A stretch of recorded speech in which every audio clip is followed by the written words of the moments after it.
3, let's go! Hi guys! Sasamahan niyo ako as I will be having a special visitor today. May special request ang ating visitor, sinigang na baboy. So magluluto tayo, okay?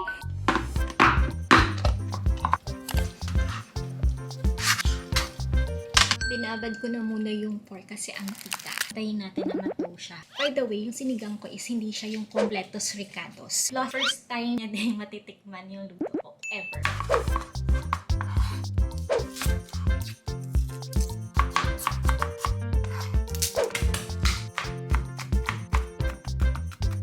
Okay, last ingredient, yung nag-iisang gulay na ihahalo yung pork ko. Mag-iisa na tayo.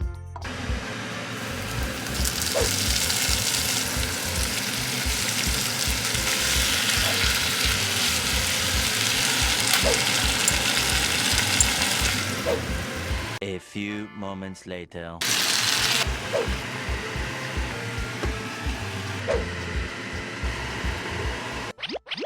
Tada! Nagagaling. She came all the way from Aklan. Nagpunta lang siya sa Manila for at least 5 days. So probably this coming days, kasama natin siya sa pag-vlog. Ang pangalan mo? Kasing ganda ng itsura ko. Lovely. Siya din yung visitor na sinasabi ko sa inyo na nag-request ng sinigang. Okay, tama ba? Ngayon mo lang din talaga matitikman yung luto ko. Ever. Nung single pa kasi ako, never ako talaga sa kusina sa bahay namin. And my father also told me before that I have to learn how to cook. Kasi nga, tatakluban daw ako ng kaldero na magiging asawa ko. Well, marunong na akong magluto. May pasalubong ka. Ang request ni Kuya Sean. Wow, naka-sealed. Yan, dried squid. Kuya natin. Kain. Nami. Masagot naman. Nami. Namamukluan ba mo? Kain tayo, guys.